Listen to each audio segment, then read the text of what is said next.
Saya Rafika Dwi Rahmatika akan menyampaikan materi atau bahan ajar pada mata pelajaran geografi kelas 11 semester 1 dengan tema materi yaitu persebaran flora dan fauna di Indonesia dan di dunia berdasarkan karakteristik ekosistem.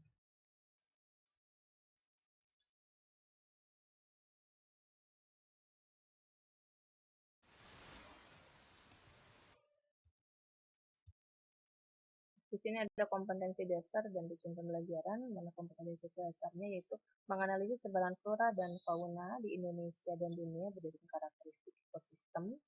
Dan tujuan pembelajaran yang pertama bisa menganalisis karakteristik bioma di dunia, menganalisis faktor-faktor yang mempengaruhi fauna.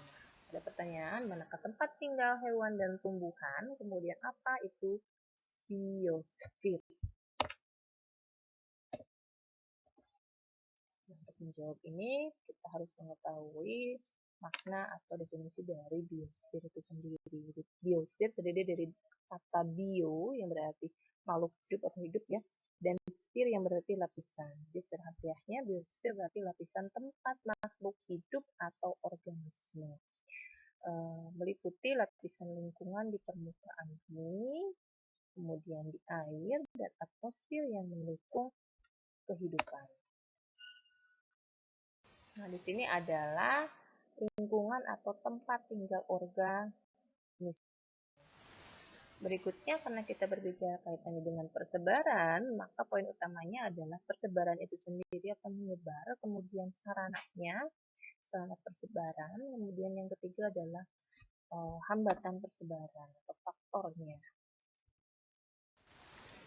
Nah, mengapa menyebar? Jadi, persebaran flora dan fauna ini bisa diakibatkan yang pertama karena tekanan populasi. Jadi semakin banyak populasi ini bisa menyebabkan persediaan bahan makanan tidak mencukupi bagi keturunannya gitu ya. Terutama ini pada fauna. Kemudian yang kedua adalah perubahan habitat. Jadi karena ada perubahan habitat ini menyebabkan tidak cocoknya suatu spesies atau hewan untuk terus berada di daerah yang ditinggalinya. Sarana persebarannya itu apa saja? Jadi sarana persebaran flora dan fauna bisa melalui udara, bisa melalui air, lahan, kemudian ada pengangkutan terakhir. Nah, udara itu bisa melalui misalnya kekuatan terbang, gitu, atau karena hembusan angin, penyerbukan dan seterusnya. Kemudian misalnya juga oleh adanya badai yang puyuh. Nah, itu ternyata bisa mempengaruhi sebaran flora dan fauna di beberapa tempat yang jenis dan jumlahnya itu bisa berbeda juga. Kemudian yang kedua adalah air. Jadi melalui kekuatan berenang atau dibawa oleh arus air atau benda-benda yang terapung.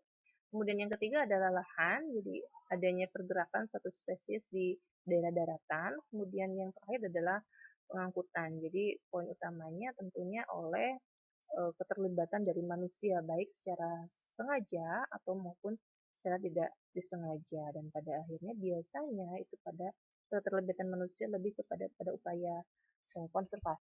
Kemudian ada hambatan persebaran. Jadi hambatan persebaran yang pertama itu adalah iklim, yang kedua tanah atau edafik, yang ketiga geografik, bisa dikenal juga sebagai atau istilahnya itu topografi atau relief gitu.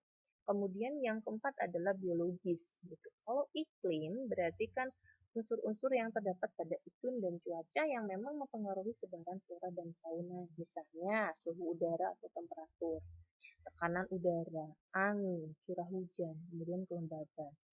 Kemudian edafik atau tanah, kaitannya dengan bagaimana struktur tanah itu, tekstur tanah, dan kesuburan tanah. Memang ini kaitannya terhadap lebih banyak pengaruhnya terhadap flora, tetapi itu juga bisa berdampak pada sebaran fauna. Kemudian yang ketiga adalah geografi. Geografik di sini kaitannya dengan topografi. Jadi bagaimana permukaan bumi. Kita kenal ada banyak samudra, kemudian padang pasir, sungai, pegunungan, dataran tinggi, dataran rendah, dan seterusnya. Dan ini bisa mengakibatkan sebaran flora dan fauna di setiap tempat itu berbeda karena kondisi geografik.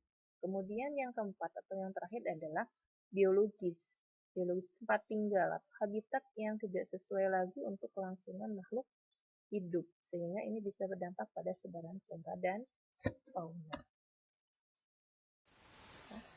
Itu saja yang bisa saya sampaikan kaitannya dengan sarana persebaran, kemudian faktor dan hambatan. Sekian, terima kasih. Assalamualaikum warahmatullahi wabarakatuh.